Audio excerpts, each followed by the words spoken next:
Hello, Global Theater. My name is Jerry Fielka. Today is November 3rd, 2021. We want to thank Rob Grant and his amazing podcast reaching Brazilians amount of people. I'm probably wrong about everything. Thank you, Rob, for hosting us. My pleasure. Have fun. All right. And it's an honor and a pleasure for interviews number 15, Brett Farkas. Is that the way to pronounce your last name, Brett? Yeah, that's it. That sounds good. If you're a true Hungarian, you would say Farkas. Ah, I like that. And where in the heck are you calling in from? I'm calling in from Northeast LA out in Mount Washington. How cool. It's a real honor and a pleasure. What's the best thing for a human being? What's the best thing for a human being? Yeah, Ooh, what's the best thing for a human being? Love, encouragement, and positive. Yeah. Let me see how love, encouragement, and believing the best in people. Yeah, I like not that. counting anybody out. Don't count somebody out. Just expect believe the best, and then that kind of sets it up for people to kind of rise up to that. It's beautiful. And what's your favorite form of information, how it comes into you? Mm. Uh, I like people speaking. Well, yeah, I like people speaking to each other and really talking with a patience and listening, reciprocal listening. I think is maybe if it you're asking me really deep questions right now. I appreciate it. Oh, dude, that's what it's all about. And remember, it's all about your hunch and your guess and your Yeah, intuition. yeah. Yeah, Um, and then you get it. No, that's fine. We'll and I carry and on. I enjoy reading a good word too as well, because that really is a cool internal process that you have when you're reading somebody else's words. That's good because that's a great answer is direct experience. That's what you first said in reading. Let's go off on reading for a second. Did you pick up reading because your parents were reading as an example? They told you to read or on your own? You know, they read to me. They encouraged me to read. And I got out of it for a while. I think maybe it didn't reading regularly. I just got out of the habit of it, and I there was a period where I wasn't reading a lot. But a girlfriend about 15 years ago really turned me back onto it. Super. Why do you think humans collect or gather information? Hmm. To to survive. It's a great answer. And do you think this need or want to collect information is more innate or more invented?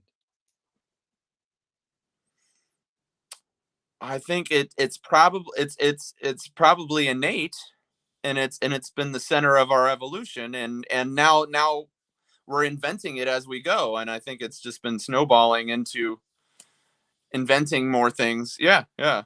Yeah. I think it's and invented as we learn to circulate information with the internet and whatever's next, and social media, and everything's at our fingertips 24/7 for free.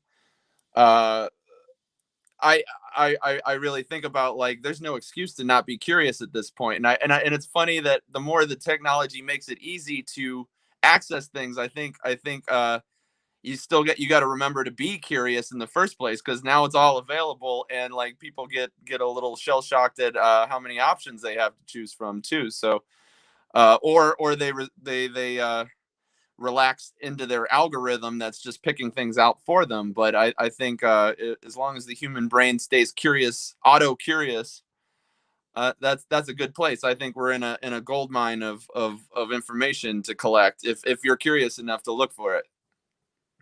Brett, you get this. That's what it's all about. We got a commonality in music and who created music and how it was created. And Now, when I find an old 60s song from Detroit in Michigan and I go, who wrote this? And it takes seconds to find out who wrote it and what kind of city they're from and what genre they specialize in. It is really fun. And I'm older, we relied on album cover notes to do that. And if you know the history of album covers, they're not always accurate. Now, I'm not saying Wikipedia is more accurate, but it is interesting how you just sussed out this whole information thing.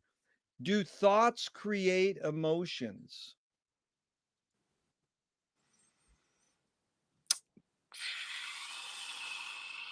I think thoughts can be reactions to emotions. Well, it could probably go both ways. I'm sure it does. Thoughts create emotions? Sure, I guess if you think and remember something that is attached to an emotion, or maybe and even sometimes emotions aren't accessed at the same time. So if you have a thought or a memory of something that maybe it didn't create an emotion at the time, but all of a sudden it hits you more emotional, coming in the experience of being older. So I think thoughts can create emotions, and I think vice versa. Emotions can create thoughts. Yeah. Is thinking more innate or more invented?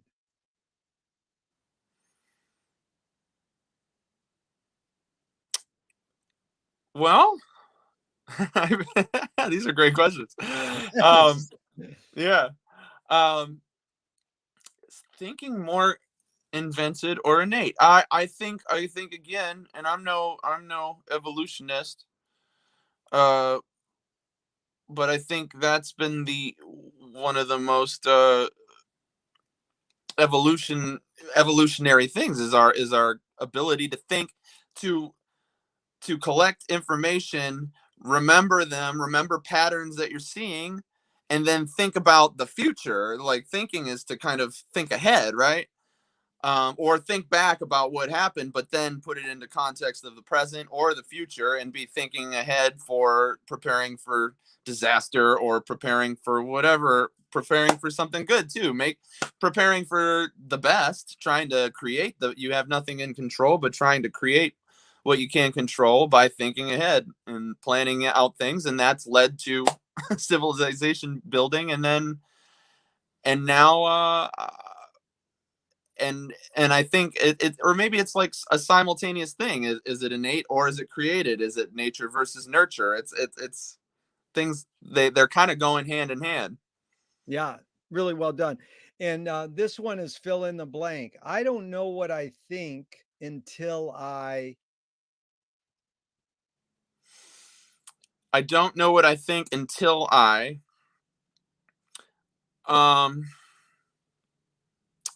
I don't know what I think until I settle down, really listen. I don't know what I think until I listen to more. really Tell me more.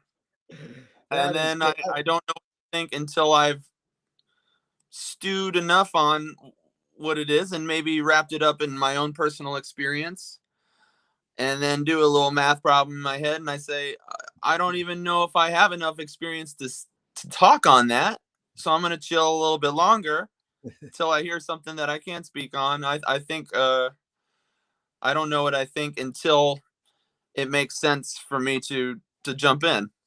Yeah, it's and really good. and, and if I don't know what to think, I'll ask more questions.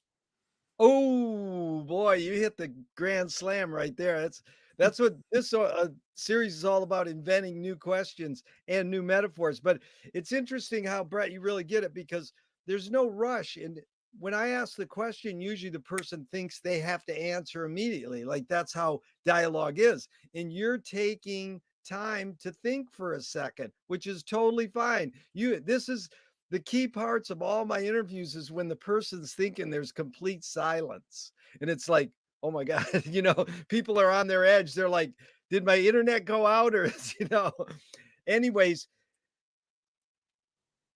the question I got that question, but McLuhan says, I don't know what I think until I say it. And Joan Didion says, I don't know what I think until I write it down. But I have to tell you, about a week ago, one of my interviewees says, I don't know what I think until I get drunk. Which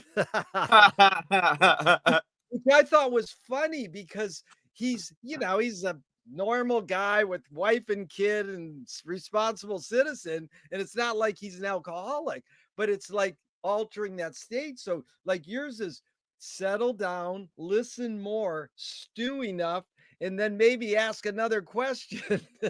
So, it's like how we suss out what we actually think because we these words just fly out of our mouths like we've thought about them. Most words So fly out of your mouth without thinking about it. That's the thing. yeah, I think people are just yeah, talking and a lot.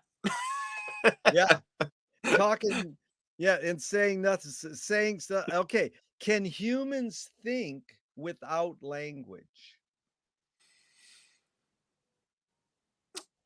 Can humans think without language? Because yeah, you have an internal dialogue. I can't imagine thinking without knowing knowing words. I can't recall thinking before I had vocabulary. Well, I mean, those are just very early memories. How can you even answer that? Because or how can you answer that with any sort of perspective to not having language? But I think people can think emotionally. I think people can think musically, and which is a language. Like I mean, that's a language. Yep. Mm. Um, I think people can think with vibrations, vibrationally, and just picking up on feelings, but I still don't know what that's like to just have a blank mind with no language going through it. I have an internal dialogue, even if I'm trying to tune in to vibes or something like that. Like there's something going on in my head that's English, you know, or music. Yeah, we're actually you touched on several of the questions we're going to get into, but let's continue on for this for a second. Chomsky says that language is not just words. It's a culture, a tradition, a unification of community, a whole history that creates what a community is. Brett, what do you do when language doesn't work? When language breaks down, what do you do? Um, yeah, and I think I'm always trying to approach this new and from a fresh place, because I think it often breaks down. I think more and more, I think language is breaking down more and more now with social media and stuff, and it's just become this kind of place where you make a snappy thing that you're kind of trying to dominate somebody, and then the next person jumps in and tries to. It's like kind of being this like everybody's proven their point, and there's no conversing. And that's I think that's a breakdown in language or communication, and so I'm often thinking about and then when people do get together, I think they're like a little rickety at having a conversation. More and more, I'm finding, and some more than others, and or even when somebody who's great at communicating, but they're just having a different kind of day, and they're going through something, and that's or whatever. I'm going through something, and that's getting in the way of my communication. Maybe I'm hungry too. I don't know. Like like being hungry makes your communication a little like less patient, and so I think it really does start by staying patient, and I'm trying to always remember that, and then that's a hard thing to keep going sometimes, but like try to meet somebody with patience, with understanding, and putting it out there that you're trying to cooperate, not trying to like upper hand somebody. I think a lot of people try and communicate by upper handing things as opposed to just circulating information, and So I try to think about interjecting that as much as possible, like trying to real set the middle ground that, like, okay, I know the things that I know, and it's not the be all end all, and you come from a different place and you know what you know, and I think that you can people from all sorts of different experiences and expertise can have a great conversation with one another with a mutual respect. I think it's showing mutual respect is something to keep in the center of a conversation when language is breaking down. Dude, well put. Yeah, my mom has a great line. I'm glad you brought up patience. She says, "God, give me patience and give it to me now." Yeah, can't wait any longer. Yeah, but that upper hand thing is like, I talk to a lot of political researchers, and when your friend tells you something and they want to enlighten you, but they go, "You didn't know that?" It's like, well, if you approach it that way, you're not going to enlighten me. If you go, Mhm. well, maybe I can teach you about this and talk to you in a not that upper hand Yeah. way. Yeah, that was Some good. sometimes even yeah, some people go, "You don't know that?" Oh, you're or what, but Right, sometimes I think maybe just out of excitement, I'm like, "Oh, whoa, you don't know that?" Like right, so I try to like I'm just like, "Oh, okay, cool. Let's uh yeah, sometimes I'm just surprised, but it's not like a shaming somebody for being right. uncool because they missed it. It's just like, "Oh, um Yeah, here's but yeah, just here's trying to come back and be like, "Oh, dude, it's the coolest," or "Check this right. out." Like try and get Yeah. yeah. It's a kosher way to say, "Hey, I'm trying to enlighten you," and not have that upper hand and say you should. Yeah. So, Yeah. your observations of humans, I know it's both and it depends, but are humans more feeling beings or more thinking beings? I think certain humans are both of those. Certain people are more feely, people are more thinky. Some people have a little of both. Yeah, Um I think yeah, I think all these could be some people are very in their head. Some people are very like feely and sometimes the head stuff isn't connecting, but yeah. yeah. And these are 2 questions from Alan Turing from 1950. Is thinking a function of the soul? Is thinking a function of the soul?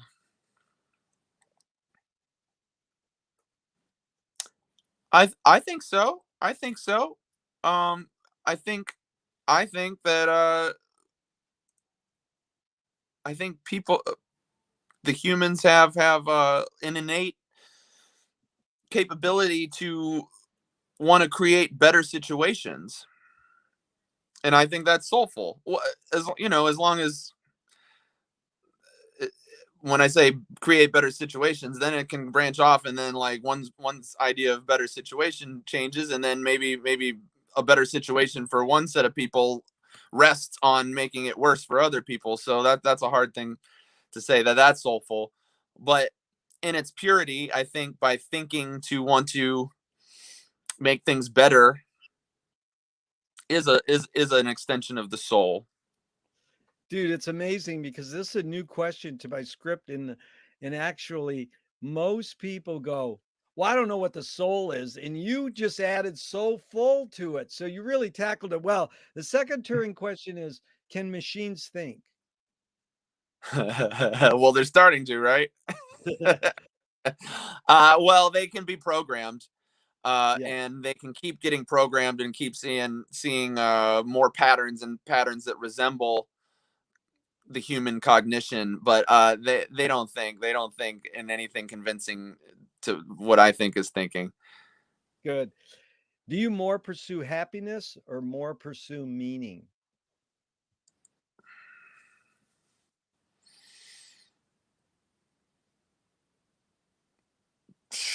How would you explain me? How would you explain happiness versus meaning?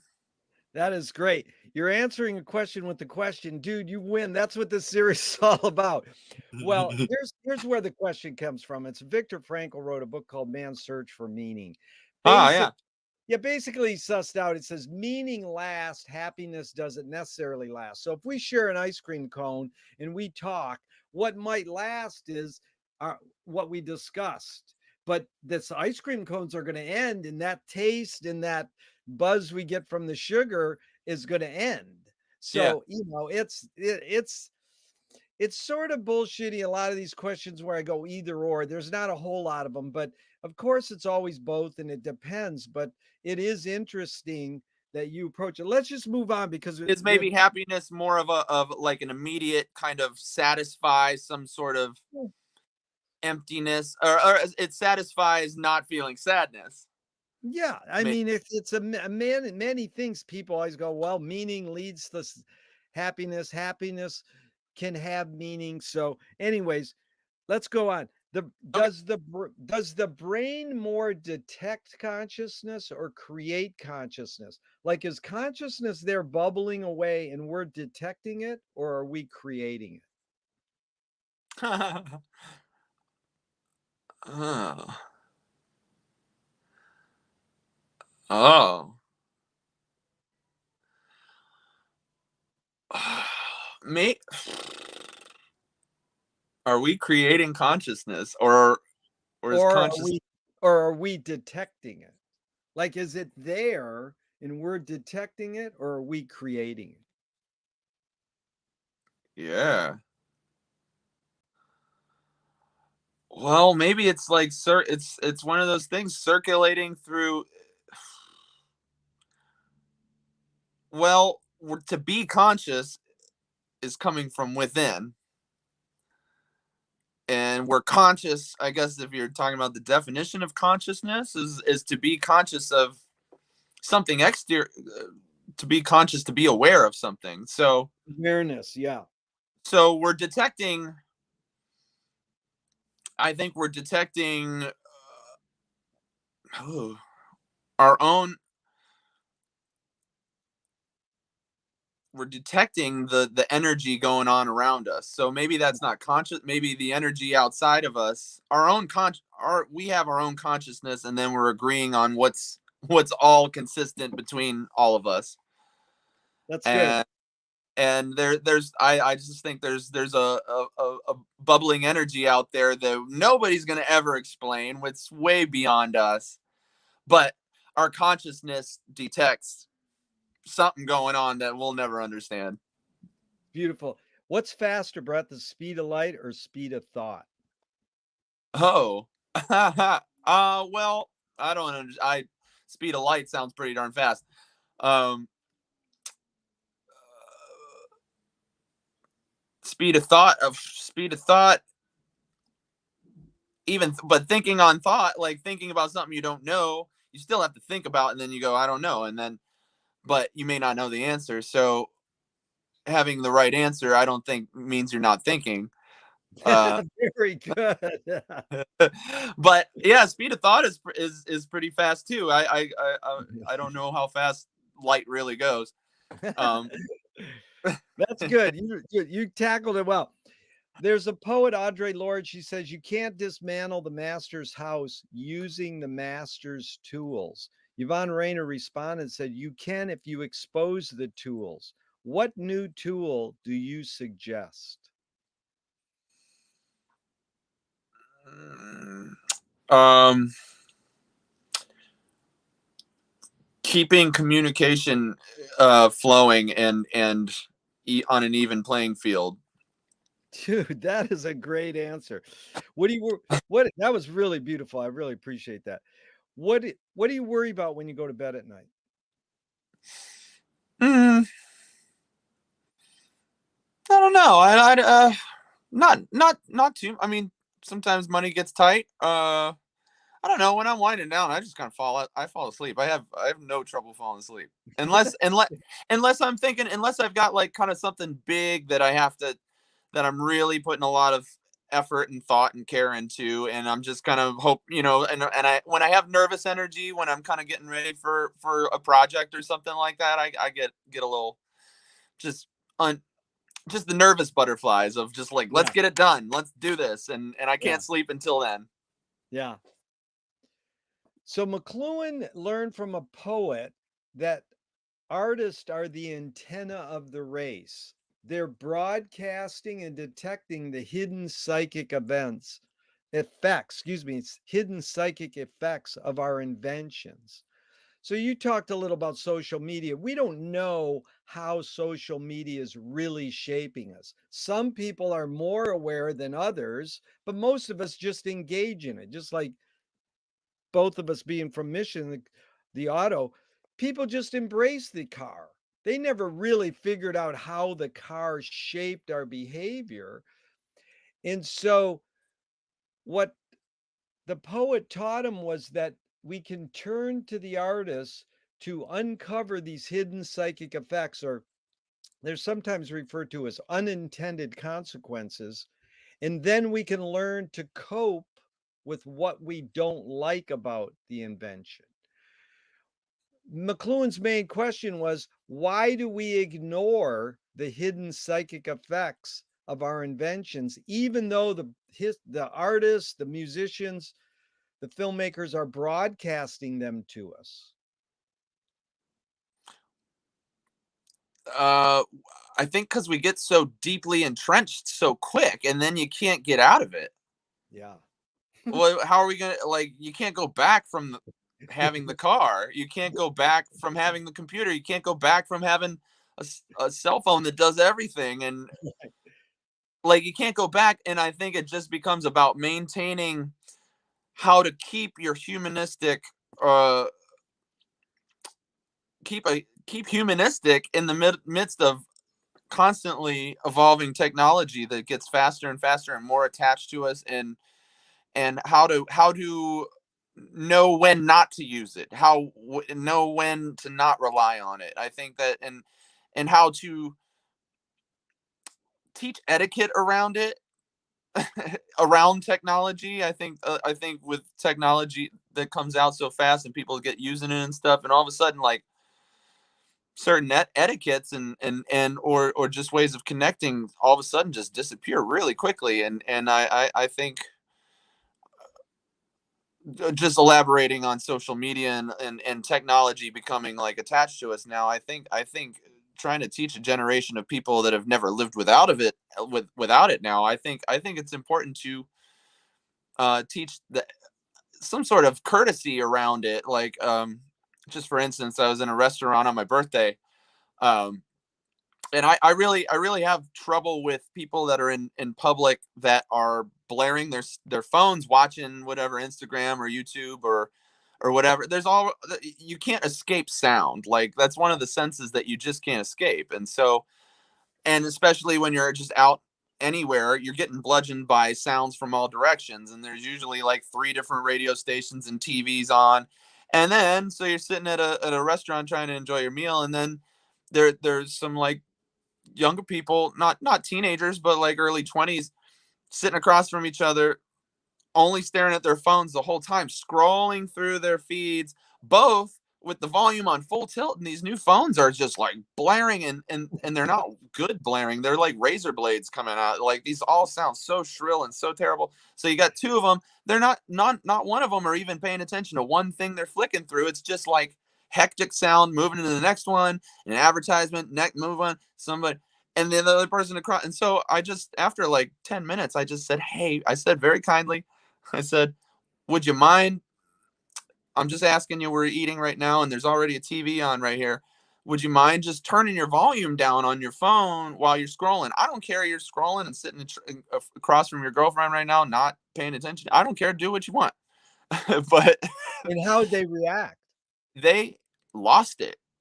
They, Did they? Oh yeah, my God. off. And they're like, I mean, they're like, who's this old guy? Like going off, and it went out of control, the guy. And so and the owner came over, and she's like, yeah, he asked you very nicely, and I agree, like, it's just kind of, taking up the ambiance in here. And she was trying to be cool, and he started swearing, and they were calling her bad names and stuff. And then he knocked his dish off the table. And she, Wow. That I is mean, a it hell it of a was, and story. I was just like, man, this, it was just the saddest thing I've ever seen. And I just was like, wow, this is where I don't think they even understood what I was requesting. It was just like, thought I was like telling them what to do. And it wasn't about that. It was just like, could you turn your volume down? We're in a Yeah. public place. Anyways. No, it was really well put. It teaches me a lot because I've gone through this a lot in running events, showing films in public for years and all that. But it's like what McLuhan said is interesting. He says, fish don't know they're in water until you take them out of it. See, they live in this, they're engulfed in this world. They don't even know there's another world. Right. So it's like the only way you learn that is you insinuated is fasting. It's like, okay, use your cell phone for 6 days a week and then take 1 day off. People can't do that. Fasting is a very important way to suss out what these hidden psychic effects are. Again, then you can go, then you have to have a discussion on the day you had no cell phone or no car and go, what happened? And then they'll suss out their feelings. Are Mm. you are you more afraid of old ideas or new ideas? I don't think I'm afraid of ideas. Yeah. Can I you think go ahead. no, yeah, I don't think I'm afraid of ideas. I think there's plenty to learn from old ideas. I think there's plenty to learn from new ideas. I think a lot of new ideas are old ideas. Yeah. Or the new idea wouldn't have come without the old idea. And so it's I like That's your good. circulate your questions like really do run in a cool circle. It's cool. Oh, that's good. Um, can you conjure up your earliest memory ever or one of them?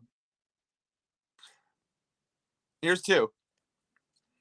Um Learning how to become potty trained by my brother, who was 14 years older than me. So he was in high school when I was born. He's my half brother, so he was my mom's son, and I wanted to go in his room and always play Atari and listen to "Start Me Up." He had "Tattoo You" on record, and, and I was like, "Can we play Atari?" I think I called it Tari, and listen to "Start Me Up." And he would let me in his room unless I learned how to use the bathroom. So that was like the biggest motivator, and that's one of my earliest childhood memories. And then one of my other earliest child memories is learning how to swear. I think by hanging out I would go with him. He'd take me to the basketball courts after school. And I think I just kind of picked up some words and stuff, and I started using them at home. And then I'd get sent to the corner. I think my parents were trying out the timeout thing, and they'd send me to the corner, and then I'd go swear to myself in the corner. I remember just saying all the words that I knew knew were bad, sitting in the corner to myself. I remember that vividly. Is Brett, is memory more a curse or more a blessing?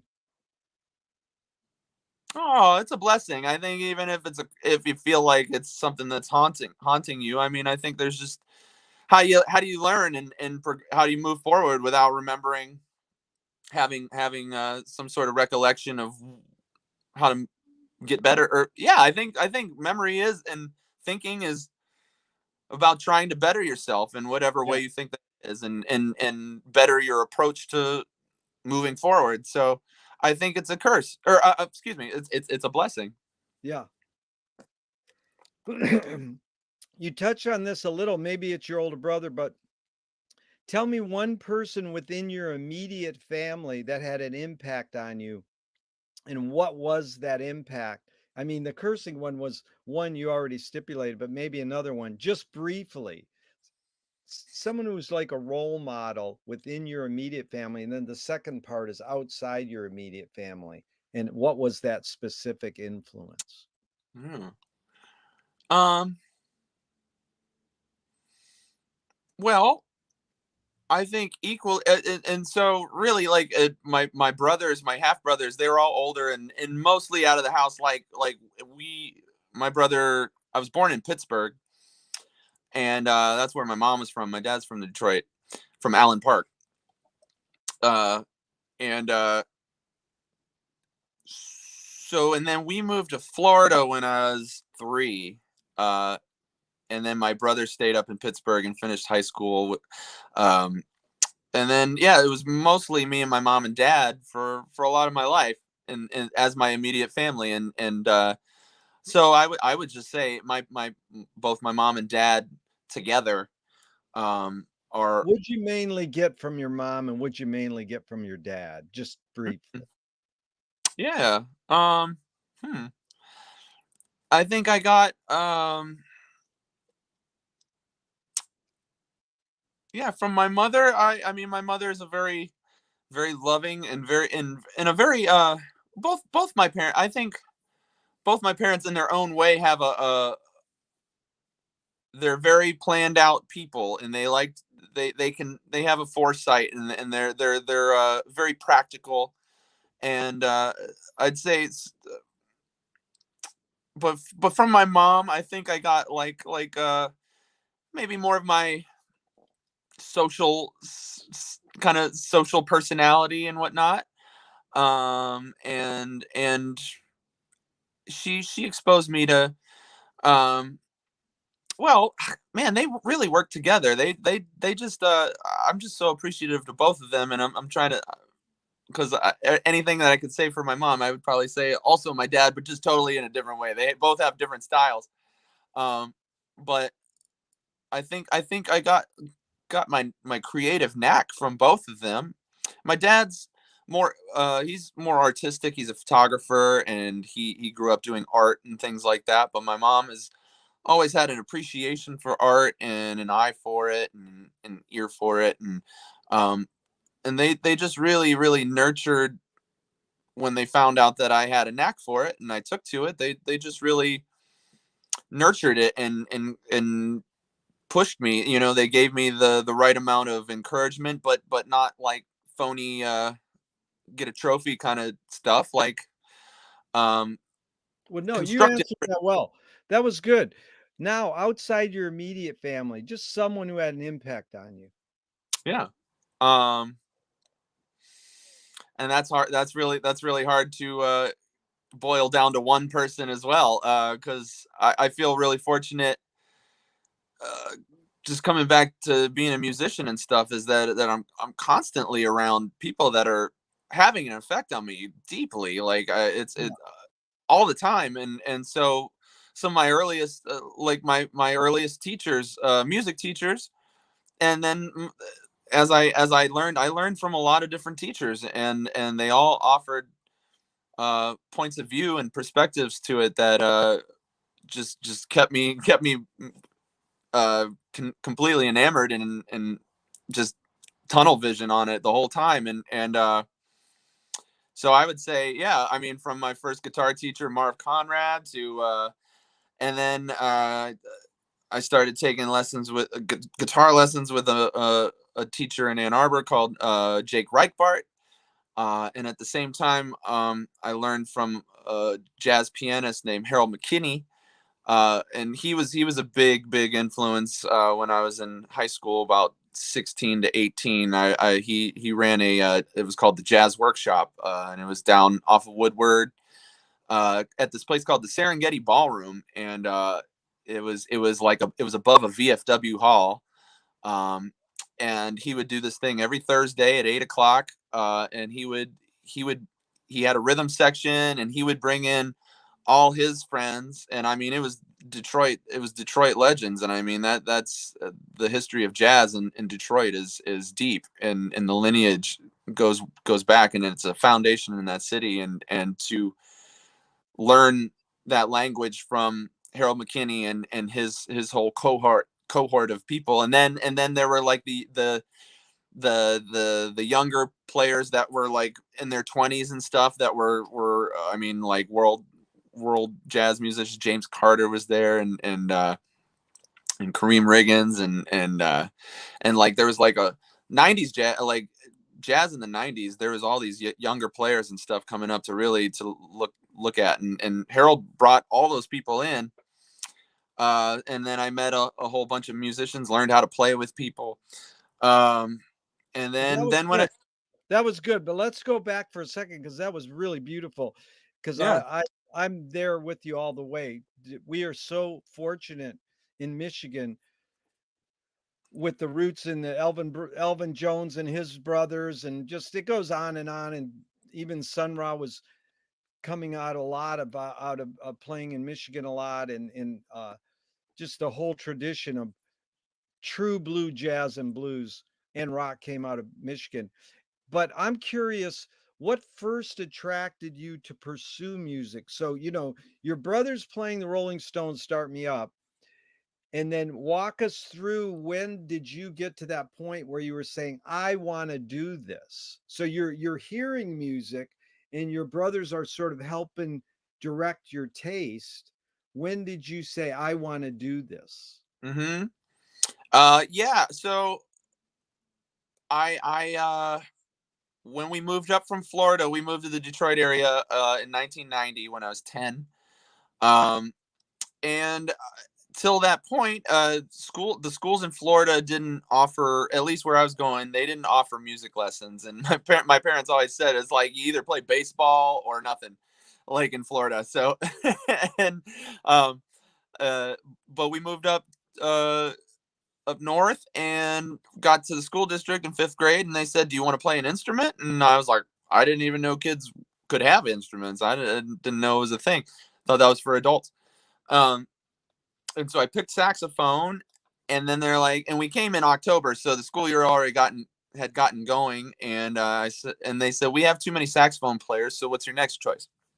And so I said, well, I like classical music because I went to an art camp in third grade that the art teacher really hipped us to the classics while we were working, and so I picked violin, and I studied. I started to learn violin through school for 2 years, um, and once she started introducing reading notes because she was doing Suzuki method, which is kind of more of an ear style, um, which I think rubbed off on my approach to playing music too. Like some of my earliest training was ear training with Suzuki method. Um, so in sixth grade, like 91, 92, I started watching MTV like crazy.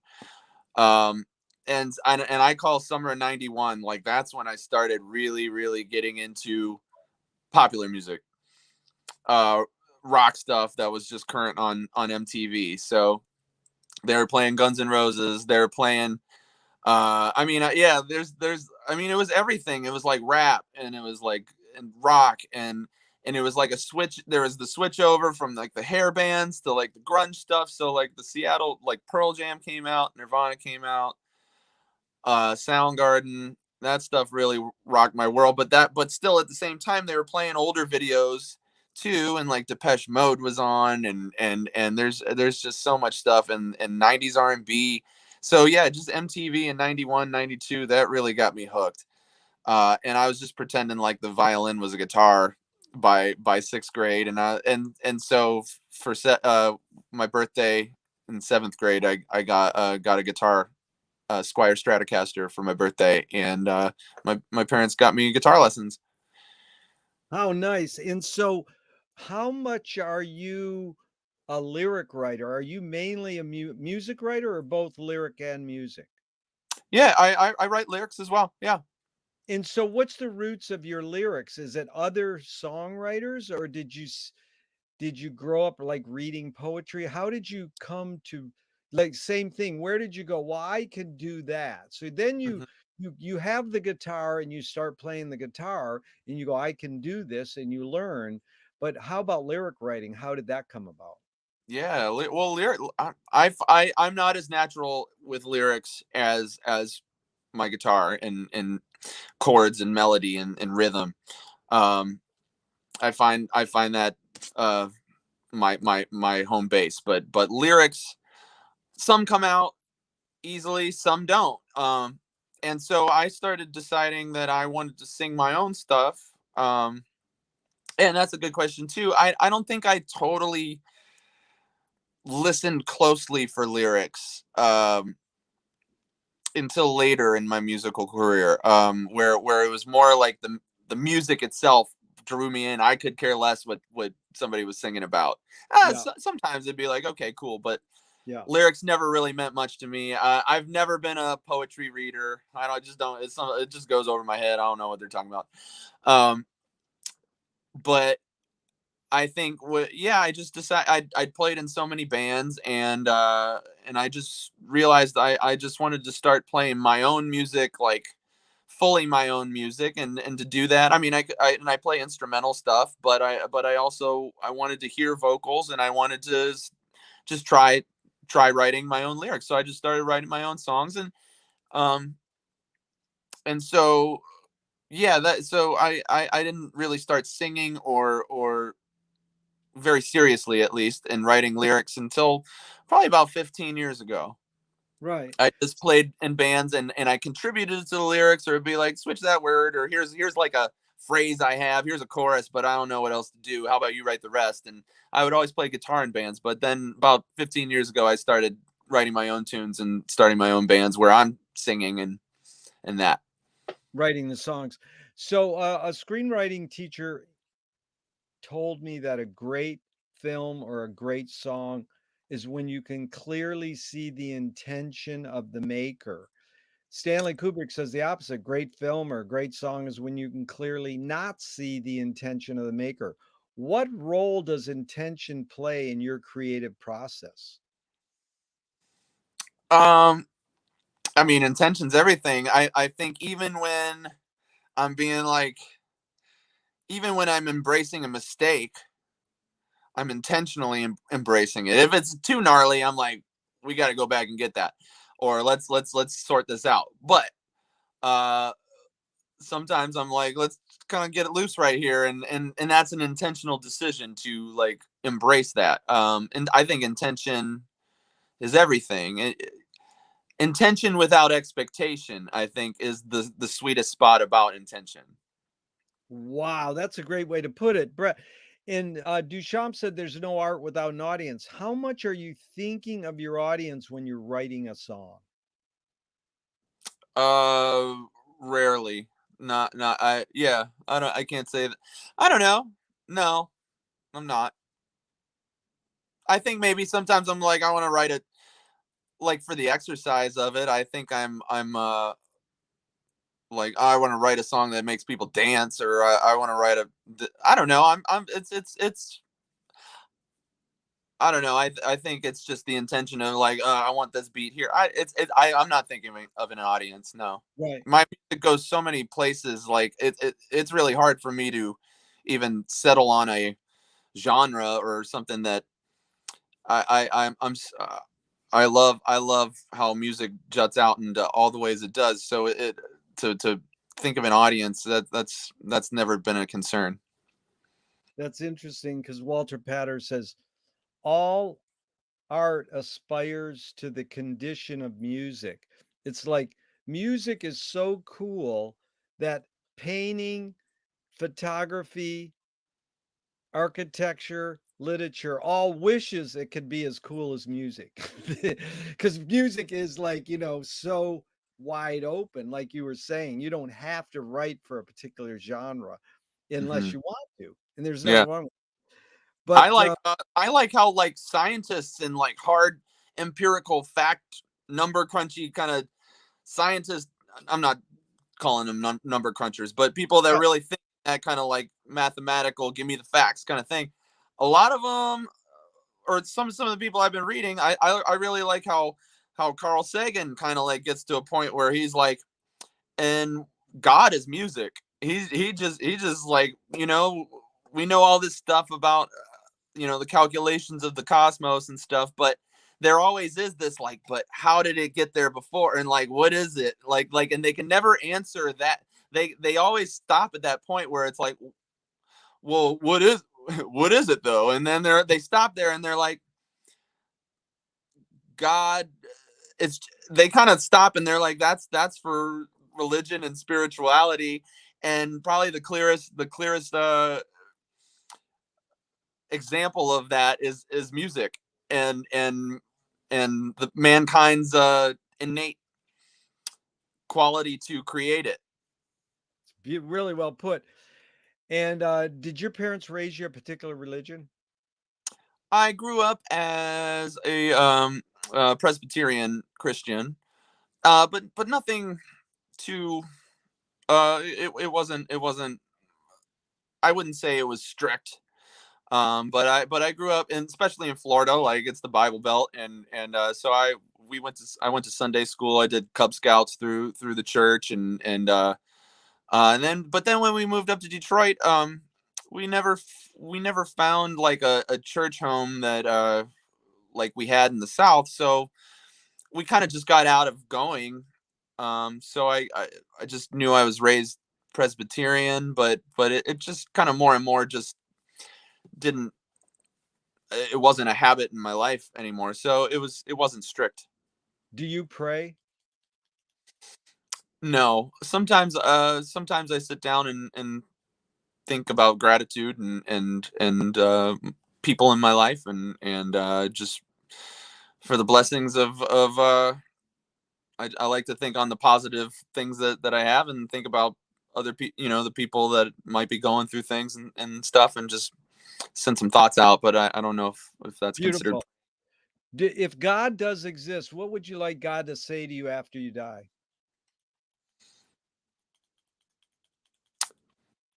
You did your best. You did what you could. Very good. James Joyce was the first projectionist in Dublin about 100 years ago. He basically checked out. He said, "This is stupid. Why should I go inside a building and see a movie of a tree when I can go outside and see a real tree?" Years later, Faulkner said, "Sometimes the best fiction is more true than journalism." Why do we have to recreate things in order to get them? Why do we have to go to a theatrical play of people acting out life? Why don't we just live life? um, I think maybe living life is so in the moment that you can't. It's so in the moment and reactive is it's impossible to absorb everything that's going on around you. So it's nice to go and watch a story about something and see all the things that maybe you're missing, Yeah. and then maybe be reminded that those things are out there every day as well. But I think just maybe the act of living puts us in this dance that we're aware of the things in front of us and maybe a little further down the road, but you're just missing some things behind you and in the corners and flower over there, and. Beautiful. McLuhan said everything we invent extends some humanness. And it's funny, you actually used the word, you didn't use the word humanness, but you said something about humanity early on, and it really touched on this idea. Like, we invented clothing and it extends our skin. We invented knife and fork extends our teeth. Even the, like your dad being a photographer, the shutter in a camera is an extension of the eyelid. So for you, what humanness is extended by the guitar?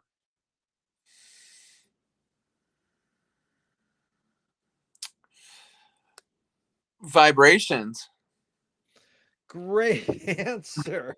Because see, vibrate. This is like sensorial. This is sensorial. McLuhan would call it human sensorium. So vibrations is something in humans. So how do we get this out? It's also interesting. You touched on another question of mine. You all anticipated it. T.S. Eliot said that poetry is outing your inner dialogue, like you have a, a voice in your head.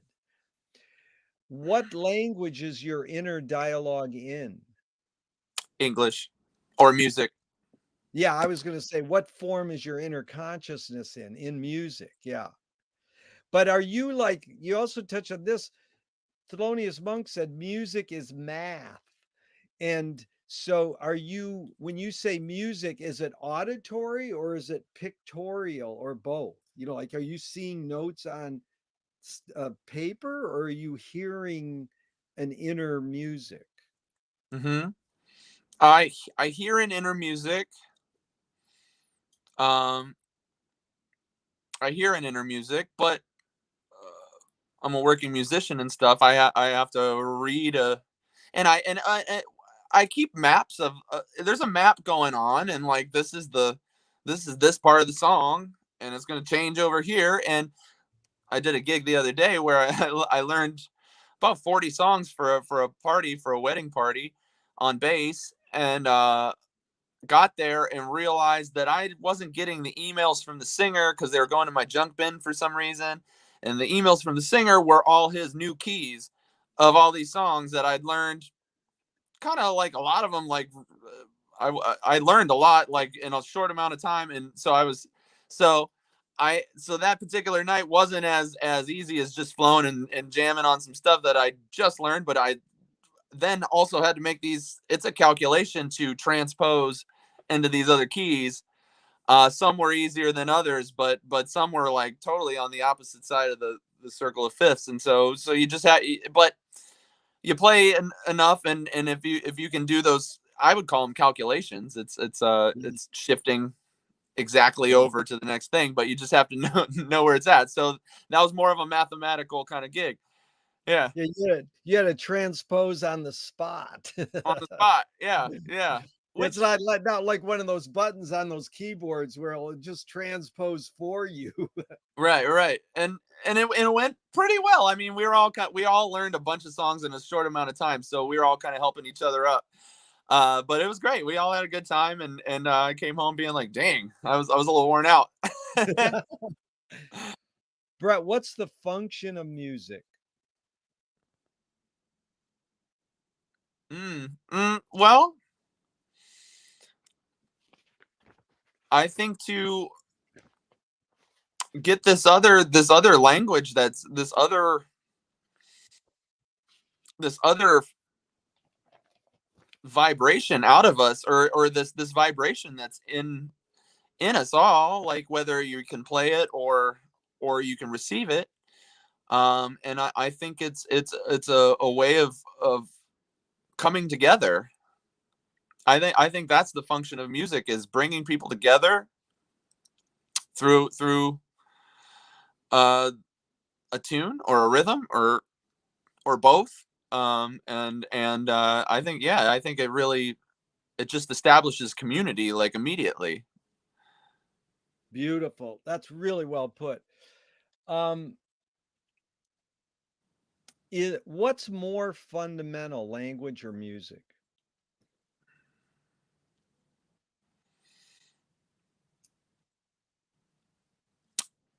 I think they both serve their purpose. And again, music is a language, so Yeah, I'd probably just say, well, yeah, music is a language because yeah, musicians communicate through what they're playing across the room, or and to the back of the hall, to the person listening and stuff. So that I would call music a language. So yeah. language.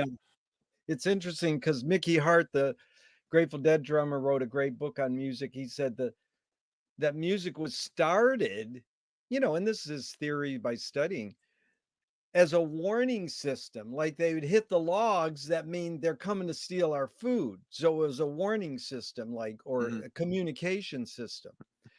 And then a lot of people I've asked is what's the function of music, is to dance. And in fact, it goes, if you can't say it, sing it. If you can't see it, sing it, dance it. But I like John Cage. He said the function of music is to soothe the soul and make it susceptible to for divine intervention, which is, how music can set you into another world. Yeah. It's Hmm. really magical. Yeah. Hmm. So my friend has this three tenets of music: taste, theory, and technique. So you Hmm. can learn the technique, you can know what you're doing theory. How does one acquire taste? Well, that's subjective. I guess you acquire it through your immediate friends, that maybe you trust their opinions, or maybe they're really hard. They're like, "What, you don't know about this?" Like, sometimes that's good for you, like, because they're like, "But let me set you straight. You're gonna get on this because you need to be on this." So sometimes you need to be a little shamed that you don't know it yet. Yeah. give me a break if I don't know everything. but Exactly. but how do you acquire taste? Yeah, I mean, I think it just my I think it's access. Back in the day, you had to buy an album, you had to put money down on it. So maybe your knowledge wasn't as vast as it is today. But I think by having to put your own money down and invest in your own taste, it actually talk about technology and stuff like that. It forced you to spend more time with it to make sure that you don't just throw it out prematurely, before you're ready to really dig how deep it is, or find its merits and stuff, and just be like, oh, I don't like this. Like now, it's like you just thumbing through things, and if it doesn't hit in 15 seconds, people are like, give me something else, But like it's become a just something to consume and throw out. Well, not everything, but I think by approaching it with that same, like, okay, I just spent $15 on this, and I'm gonna give this a few tries, a lot of tries, because I spent my money on it, and realize if it's not something that's resonating with me, or maybe by the 10th time, all of a sudden you just start hearing what its intention, you start hearing its subtleties and nuances, and then it becomes your favorite album, and you're like, God, I'm so glad I listened to it that 10th time in that frame of mind. I wasn't doing anything, or maybe when you were doing something, maybe you're washing dishes and it just hits you differently. But I think I can't remember what the question was, but No, you answered it well, because you have ESP. My friend who's in the industry deep in New York, I said, if I said, if someone you trust sends you a link, whether it's a video or an audio, how many seconds do you give it? And you said 15 seconds, whereas you were saying when I bought an album for $15, I'd give it more than 15 seconds. yeah. But he said to me, the industry standard is 10 seconds. Now Oof. I'm old school. I'm lucky if I give it 1 or 2 seconds. It's like, but I do listen to things more often now that I would never listen to. In fact, go to the great George Clinton, Parliament Funkadelic.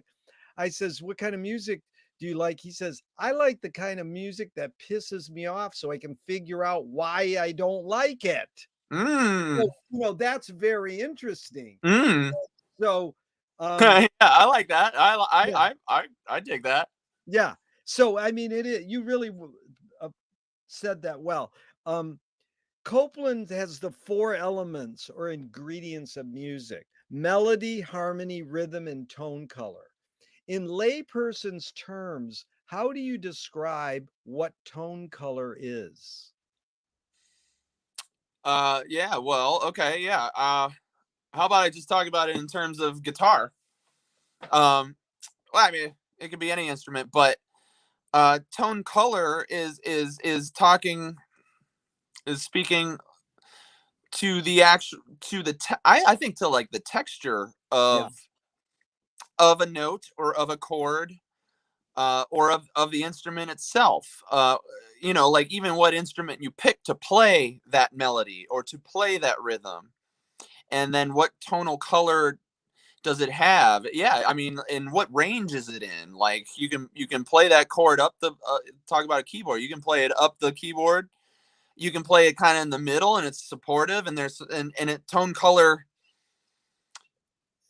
It really is like a palette of paints, yeah, and the right things support things. The right certain things make other things pop. You got a nice like bass, not bass but base, like a nice just kind of neutral kind of sound, like maybe like a whirl, like I feel like a Wurlitzer or something like that. Kind of yeah, has like a nice neutral tone right in the middle, and you can dial in how bright you want it or whatever, but it's just nice and warm and it's right in the middle. But then there's all these kind of things that you can set on top of it, whether it's a guitar that's like bright and like scratchy, that would sit on top of that, and that warmth underneath it makes that scratchy guitar not so shrill. It just it helps support how tough that guitar sounds, and vice versa. Like maybe that Wurlitzer is just a little kind of like dull and neutral, but like that guitar tone adds some life to it. So I think tone color is huge to a production of a song or to the sound of a band, just as much as how catchy the song is in the first place. Yeah, really well put, because most people say, how do how do you define tone color in layperson's term? And they go timbre. And it's like, well, that's another term that the Same normal thing. person might not like. But I loved your word texture. That was really beautiful. You sussed that out well. So tell me an instrumental song that makes you laugh. Can't be Spike Jones either. It's some instrumental song, no lyrics, that makes you laugh. Hmm. That makes me laugh. uh, right off the bat, I don't know. This is probably not my favorite song or anything, but it just popped into my head. Uh, I don't even know what it's called.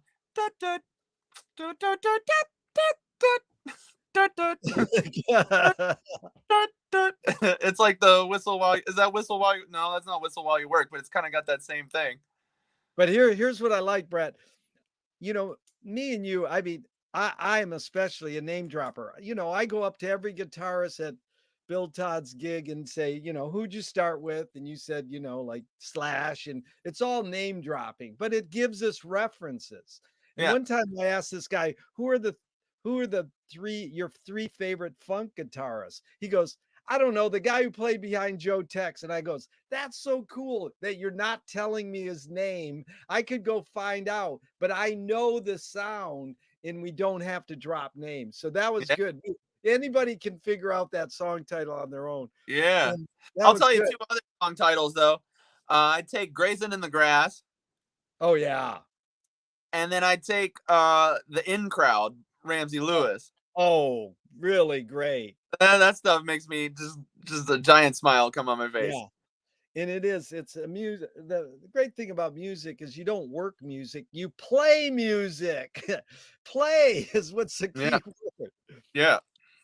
But I talked to Michael Apted, a great filmmaker, and he made a documentary on a Russian rock star about 40 years ago, right when MTV was breaking. I says, why do rock video makers feel so obliged to edit fast? So this is sort of right when you're entering music through MTV, that getting deep into it. And he said, because we've learned to take in information faster. Now, most people don't know rapid montage in film was invented by Abel Gance in the 1922 in France, but it really flourished 40 years ago with MTV. And so I asked this question with a bias. Even Marty Scorsese said, I cut my films faster because of MTV. The Oh, question is, why do you think it's literally possible for humans to learn to take in information faster, or are we just brainwashed to believe we can? do I think it's possible to take in Yeah. information faster? Can humans learn to take in information faster? I think as we're going more forward, that's become what technology's become about is cramming in more things in a shorter amount of time, and like on that 1984 kind of way where like efficiency is the goal, and Right. like get rid of words out of the dictionary and and turning everything into an acronym, and um I mean, what there's like those apps now that are like, here's a like Cliff Notes way of taking like reading a book, but it's like a scientifically proven like speed reading way to Right. take a book and stuff. And I haven't even tried it, but I guess that's the pursuit of progress to take in more information. But I think we're gonna hit a. I think we already have. I think people, there's a sweet spot to like being fast and being able to pick up on things, but there, for everything that we pick up, I think we're also losing. I think on the other end, you pick for everything we gain, you're also losing an instinct and something that you're paying attention to as well. So Yeah. I Dude, think there's there is no, yeah, a sweet spot where it yeah. feels good and you're moving, you're feeling like you can do multitask or whatever, but at a Well, certain point it's turning into consuming things and yeah. then being like, hey, what's next? There's no right or wrong answers to any of these questions, Brett, but that one you got right. In fact, you anticipated. Is it literally possible for humans to multitask? uh Apparently statistically it says like multitasking really is not efficient, and it kind of Yeah. like does worse work. Yeah. So back to Michigan, George Manupelli started the Ann Arbor Film Festival 60 years ago. His mantra was ignore yourself. Jonas Mekas says there is no self-expression. And the great jazz pianist Cecil Taylor says, I'm just a vehicle and this stuff just comes through me. Is music making, art making more? I know it's both and it depends, but is it more self expression or more you're a vehicle for whatever culture or technology is dominant? Well, how do you define the self? Again, wait to, yeah, the self. Well, can art making or music making be egoless?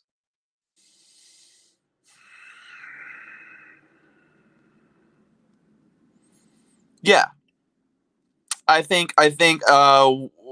especially I think you can really put that to the test when you're playing freely with another person in the moment, improvising with somebody, whether you're playing over a skeleton of a song or what, you're using the song as a vehicle to meet, and that's the playing field, and flowing. I think that's one of the more pure, as long if people are coming to it from a pure place of like, let's meet wherever you're at today with your skills and your technique and whatever you do and your agenda, and wherever I am, let's put that aside and now let's play together.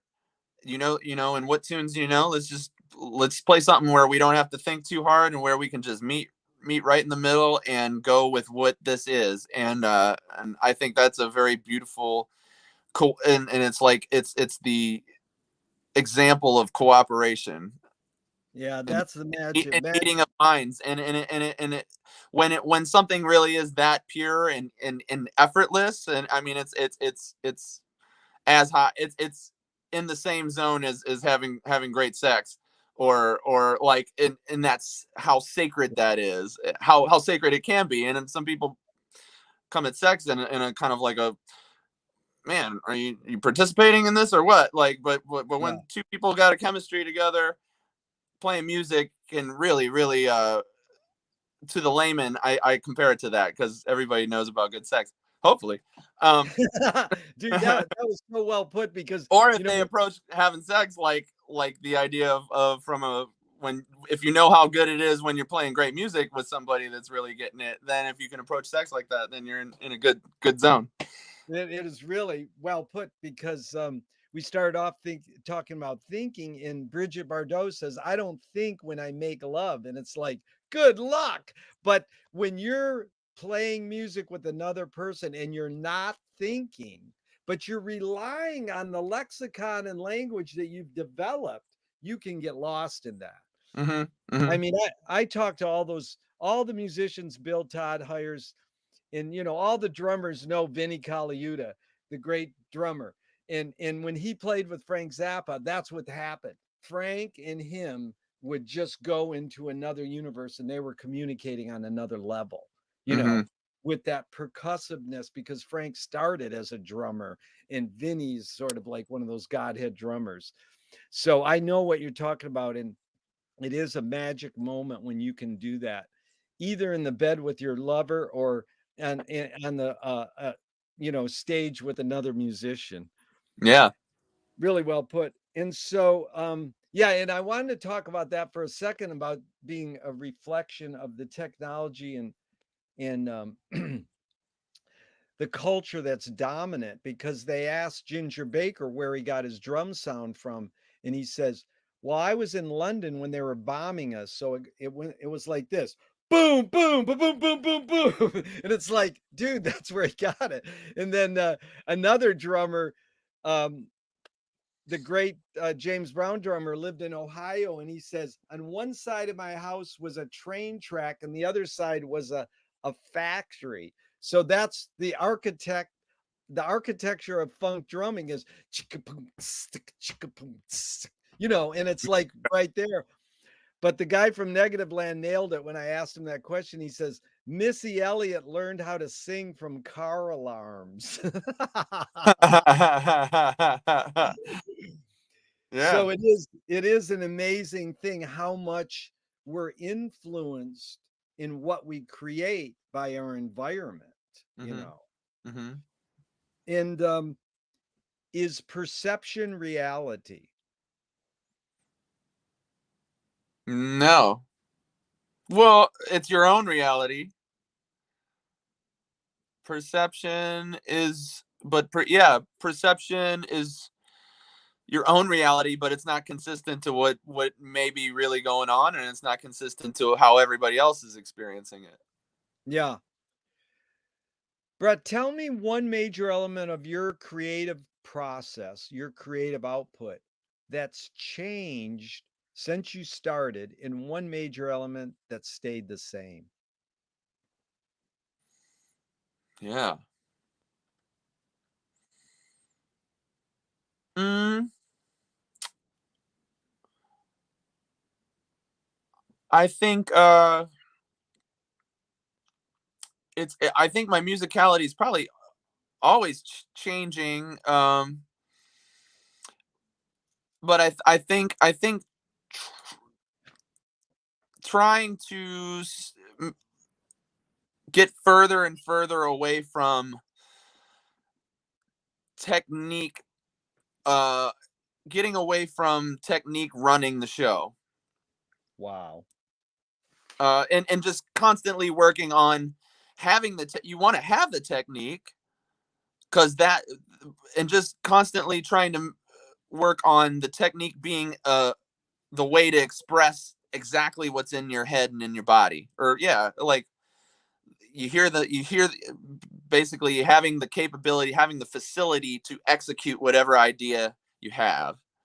uh so I take that back, trying to get closer and closer to technique reflecting what's in my head, and not running on patterns that I already know, but just trying to become more intentional about as much that I'm playing as possible. Yeah. That's it. And then also at the same time accepting the the flubs and the mistakes that come out, and then turning those into music uh on the spot. Yeah. We're gonna do a Zoom with all these highbrow, great guitarists like you someday. What's it? And we're gonna talk about chops players and feelings players. So Ingve's got all the chops in the world, but does he have feeling? Well, it's a fine line between chops and feeling, but you Yeah. can suss it out, and it's all again subjective. I And he think might this, feel it. He might be feeling it too, like it's yeah, just feels it. yeah. I Yeah. mean, anybody who wants to play Paganini on electric guitar is okay in my book, but I mean, I would anybody, talk about George Benson, like he's chops and feeling, yeah, and the way it's melded together. Like, I mean, yeah, he's chops, like, but right. it's not all chops. It's feeling beyond Right. feeling. And it's not to say there aren't great guys we would put in the chops field. There are great chops players and they're great feeling players. So it's Hmm. not to deter either, like I want to be more this or more that, Hmm. but it is just an interesting way to analyze guitarists. Hmm. Um, I'll tell you what. One other thing too about also meeting of minds and dropping the ego. George Benson's autobiography was really good, and he talks about how he got put on the spot to play with John McLaughlin, played duo on like a TV show or something with John McLaughlin, and he respected him. He's like, he played with Miles and this and that, and he was like quite aware of McLaughlin's chops. Uh, I think different musics require a certain level of yeah, chop to yeah, then express freely in your own feeling kind of way, you know? So Benson was like, it was really cool because we weren't coming together to like cut each other up and Right. like play your lick and then what you got. We came together. He was him. He was he. And then I was me. And we played some tunes together and it was beautiful. And he did his thing. I did mine. And we supported each other to do that. And that's Yeah. beautiful. Yeah. No, John's an amazing player. You just watch him play Cherokee on a nylon string with the Tonight Show band. It's like, whoa. Oh, Yeah, it's unbelievable. yeah. So Moshe Feldenkrais works with healing and movement. He says it's literally possible to identify a weakness and incorporate it to become a strength rather than we're taught to overcome a weakness. Tell me a weakness you've turned into a strength.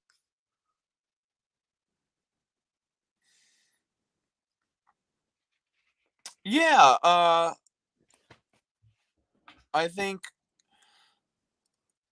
being able to be comfortable with my level of facility chops, uh, in maybe not executing everything on the choppiest level. I know what I can chop out on and stuff, but being comfortable in part of my sound is like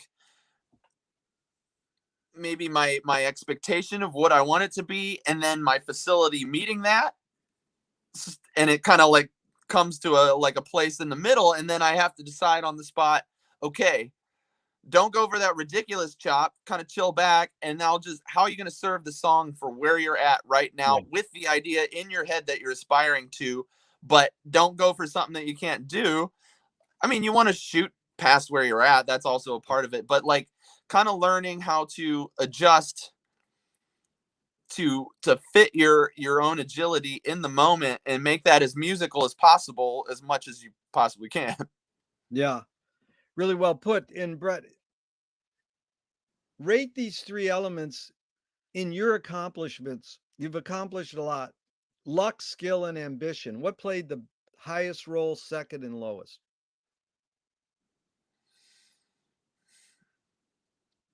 Luck, skill, ambition. I'd say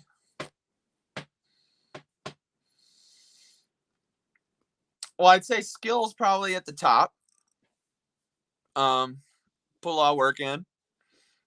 Uh, put a lot of put a lot of work in that doesn't reap rewards, you know. So you have, and so I think the skill leading it, and so then that leads the ambition, and it kind of helps your confidence to persevere through all the ups and downs of playing music. And then I'd say luck at the bottom, because you can't control luck. It comes in when it comes in. Yeah. So and there's been probably right place at the right time kind of things. I'm probably not even aware of all the times that I was like lucky to be where I was. Uh, but I'd just say that from my own perspective, skill led the ambition that then led me to bumping into some luck here and there. Yeah. Great golfer Gary Player said the more you practice, the luckier you get. Yeah. So Yeah. what's more important, conviction or compromise?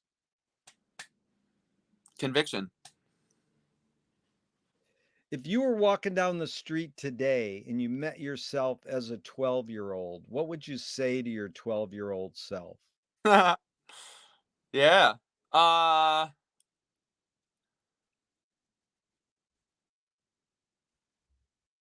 Two things. Can I say two things? Of course. All That's right. great. 12-year-old 12-year-old me, and this is not in a derogatory thing, or this is not in a regretful kind of way, but just being older than I would be at 12. Hey man, music's really cool. It's pretty much the coolest as it gets. It's as cool as it gets. There's nothing higher. Pick up one other thing that you can do that'll make money. Pick up just something else that you can kind of have a knack and like make some money with. That will only help your musicality, Yeah. you know? That's it'll just make life a little easier. Um, uh, and then the other thing is, I would say, don't let don't let the average person's mediocrity and ideas of uh don't don't get discouraged by how mediocre other people can kind of approach life. Yeah. Good, that's good. That's sort of like, how can I flip their weakness into a strength? You can learn from other people's. I think you got a great attitude. Do you think you got that more just your general life attitude? You got that from the way your parents raised you or on your own? Huh. I think my parents raised me to keep my head up, and Yeah. I think my dad certainly is a glass half full kind of guy. And he's not really much of a complainer. Um, I think I get my maybe my realistic approach to life maybe more from my mother and stuff. But I would say that yeah, my disposition probably comes a lot from my parents, and then from my friends. Yeah. Uh, my close friends that are all brilliant. I feel really lucky to have had a path from such an early age, like music, that's created such a community for me, and such a purpose and identity for myself. It's well beyond just playing the music. It's my whole community of people around me that I feel really really fortunate to have. I can say that I have a lot of friends, a lot of great friends, because we play music so closely and work so in cooperation together so frequently, or we go in phases of. But you never forget that bond that you make playing music. So I past my parents, I would say my friends, and my friends are musicians, and then all the minds that circulate. But I'd say that just being a musician has put me in the center of a wonderful circle of friends my whole life. Yeah, Brett, well put. And community is so important, especially in the music world. It can be so alienating and at times ups and downs, but to have that support group. How do you find peace of mind? Take a bike ride. I love just cruising through the streets of LA. Like, yeah, I don't go anywhere peaceful, to be honest. I just cruise through the streets, and I depends on how I'm feeling and where I want to go. But I really enjoy biking on the city streets, just because it is such an activated mindset that you have to have at the same time as well. Like, I really have like a great think while I'm having a bike ride too. So I mean, you got to be fully Yeah. engaged in watching for traffic from all corners. And I think of great melodies on what I think are great melodies. I think of some cool song lyrics while I'm out there. I sort through some troubles. I love biking. The wind's in Yeah, my. it's amazing because I do that 3 times a day, and I'm about to do my bike ride when we're done here, so we just got a few more questions, but I call it circular thinking, that the wheels are turning, something in your brain works if you can get on a bike. It's this amazing sort of yoga breathing thing with what you can do with your creative thoughts. Yeah, I agree completely. So, Thornton Wilder said, art is confession. Art is the secret told. But art is not only the desire to tell one's secret, it's the desire to tell it and hide it at the same time. Brett, you've laid your cards on the table for 90 minutes. I'm really grateful. I'm not insinuating you haven't answered this, but what's it really all about for you? It like everything. Again, you're answering a question with a question, and it's like, it? That's really well s that's like the timbre of your question, it? Yeah, and again, you put in the context you want. What is it all about, Uh, Whatever. yeah, Yeah, I think it is. I think what it's all about is intention and what you're putting forward, what you're intending to do. You may not, what the outcome is may not be what you're intending in the first place, but starting with intention, I think, is important. Yeah.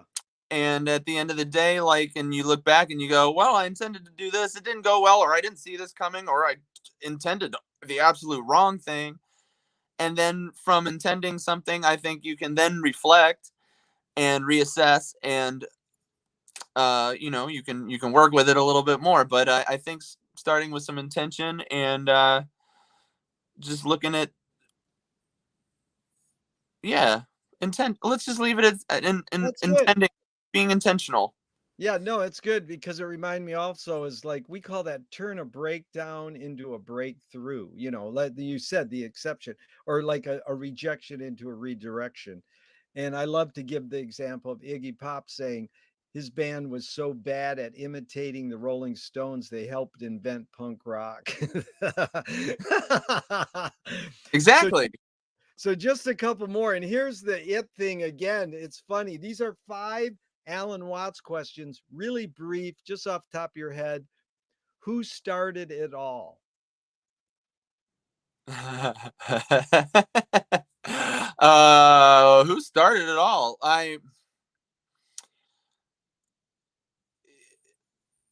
Nobody. Yeah, it's something. Well, who started it. I don't think it's one who. I don't think it's a who. I think it's a Right. what. Yeah, it's a It's a what what? started. Are we going to make it? Yes. Where do we put it? Where are you gonna remember it? Who's cleaning it up?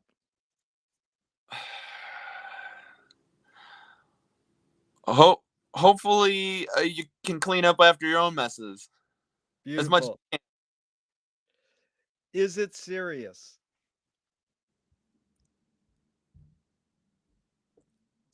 Not always. Yeah, because but fun. Is it fun? It can be serious fun. So I don't know. Yeah. Sure, yeah, it is serious. Fun is extremely serious. So Zappa said, I'm serious about being not serious. Yeah, yeah. I think it all has its time and place, and if you're serious about whatever you're trying to do, I think that's cool. And the last 2 questions. Thank you so much. This has been truly enlightening, dude. I really appreciate your time. Likewise, yeah. What's what what's the healthiest cultural shift you see developing today?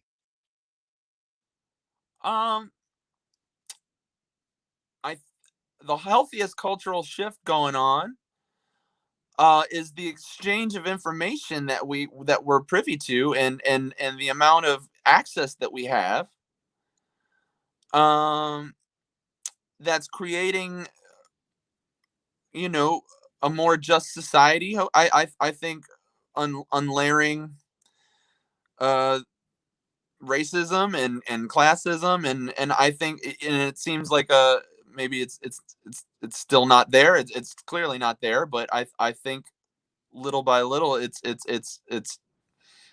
turning into a more just place. I think that's the momentum for humanity, hopefully, and I think that's the I think access to information, and as long as people can stay open to things and then not get sidebarred by misinformation or distracting information, but just I think if you're curious, you can look things up with ease, and more people have access than ever to brilliant tools that explain language and history and culture, and I think that's a beautiful thing. Really well put. And last question, Brett, what gives you the most optimism? Hmm. Uh,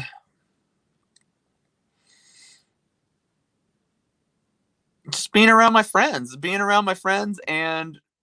we're all aware of what we're aware of going on in the world, and you can always look at how many things are falling apart, but get around your friends and can have a laugh and make some music, and enjoy some time and share some cool ideas. Sharing ideas and having a great conversation gives me the most optimism. Yeah, I agree. Shout out to Bill Todd for allowing us to meet each other from him booking you playing in Santa Monica. And Absolutely. the great Nadav Peled said, "I love Brett, man. He really speaks highly of you." And Oh man, that's my man. Oh yeah, yeah, I love Nadav. Yeah, yeah, and Bill, and yeah, yeah, I'm thankful to have played that gig where we met and yeah. just jumped into that circle. Yeah, it's a cool gang of people. Thanks again, Brett. That was really fun. We'll talk and continue jamming. In the words of the great MC5, kick out the jams, motherfuckers. That's right.